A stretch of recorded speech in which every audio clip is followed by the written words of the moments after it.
വടകരയിൽ യഥാർത്ഥത്തിൽ ആരുമായിട്ടായിരിക്കും ധാരണ?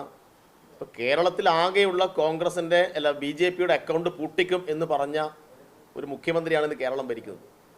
പൂട്ടിക്കുമെന്ന് പറയുന്നത് പാഴ്വാക്കല്ല. രാജ്യത്ത് തുടർച്ചയായി 10ാം വർഷത്തിലേക്ക് BJP പോകുന്നു. വിവിധ സംസ്ഥാനങ്ങളിൽ BJP ഭരണം പിടിക്കുന്നു, പണം ഒഴുക്കുന്നു, ജനാധിപത്യം അട്ടിമറിക്കുന്നു. പക്ഷെ അപ്പോഴൊന്നും കേരളം അതിന് കീഴ്പ്പെട്ടിട്ടില്ല.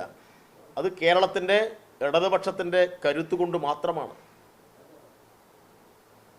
അപ്പോൾ കേരളത്തിലെ അക്കൗണ്ട് പൂട്ടിക്കാൻ നേതൃത്വം കൊടുത്ത ഇടതുപക്ഷം അല്ലേ, ഇപ്പം അവിടെ ഏറ്റവും കഴിഞ്ഞ തവണ ശ്രദ്ധിക്കപ്പെട്ടൊരു മണ്ഡലമായിരുന്നു പാലക്കാട്. പാലക്കാട് ജയിച്ച ഒരു MLA എന്തിനാണ് ഇപ്പോൾ ഇവിടെ വന്ന് മത്സരിക്കുന്നത്? അവർക്ക് ആരെ വേണമെങ്കിൽ സ്ഥാനാർത്ഥിയാക്കാം. അപ്പോൾ സ്വാഭാവികമായിട്ടും ജനങ്ങൾക്കിടയിൽ ചില സംശയങ്ങളുണ്ട്. അതുകൊണ്ട് ഈ മത്സരത്തിൽ കൂടി BJPക്ക് കേരളത്തിൽ വീണ്ടും അക്കൗണ്ട് തുറപ്പിക്കാനാവശ്യമായ കാര്യമാണോ ഉണ്ടാവുക എന്ന് കേരളത്തിലെ ജനങ്ങൾ സംശയിച്ചാൽ അത്ഭുതപ്പെടാനില്ല.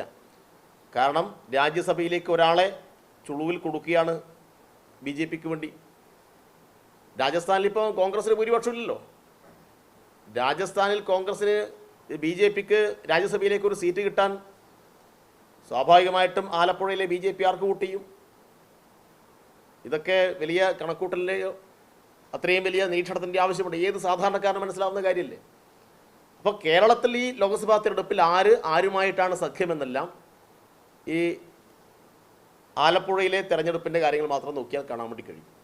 പക്ഷേ കേരളം വ്യത്യസ്തമാണ്. കേരളം ഇത്തരം കോലീബി കൂട്ടുകെട്ടിനെയെല്ലാം ചവറ്റുകുട്ടിയിൽ എറിഞ്ഞ ചരിത്രം മാത്രമേ കേരളത്തിലുള്ളൂ.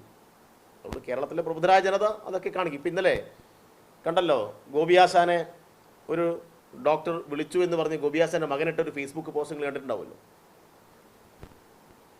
ആളുകളൊക്കെ ഒന്നിക്കൽ ED വിടും, അല്ലെങ്കിൽ മറ്റേ പത്മ അവാർഡ് കൊടുക്കും, അല്ലെങ്കിൽ പണം കൊടുക്കും. ഇങ്ങനെയല്ലേ ഇവർ ആളെ വിളിക്കുന്നത്. പക്ഷെ കേരളത്തിലെ കലാകാരന്മാരും കേരളത്തിലെ സാഹിത്യകാരന്മാരും കേരളത്തിലെ പ്രബുദ്ധരായ ജനാധിപത്യ വിശ്വാസികളും RSSൻ്റെ നോട്ടുകെട്ടിന് മുന്നിൽ, RSSൻ്റെ അവാർഡിന് മുന്നിൽ, RSS അയക്കുന്ന ED ഉൾപ്പെടെയുള്ള പോലീസ് ഉദ്യോഗസ്ഥന്മാർക്ക് മുന്നിൽ കീഴ്പ്പെടില്ല എന്നാണ് കേരളത്തിൻ്റെ അനുഭവം. അതുകൊണ്ടാണ് കലാമണ്ഡലം ഗോപിയാശാനെ പത്മവിഭൂഷൺ നൽകാൻ ശുപാർശ ചെയ്യാം, ഒന്ന് തൃശ്ശൂരിലെ സ്ഥാനാർത്ഥിക്ക് വേണ്ടി നിങ്ങളൊന്ന് ഇറങ്ങണം എന്ന് പറഞ്ഞപ്പോൾ ആ ഗോപിയല്ല ഈ ഗോപിയെന്ന് കേരളത്തിലെ ജനങ്ങൾക്ക് മനസ്സിലായല്ലോ.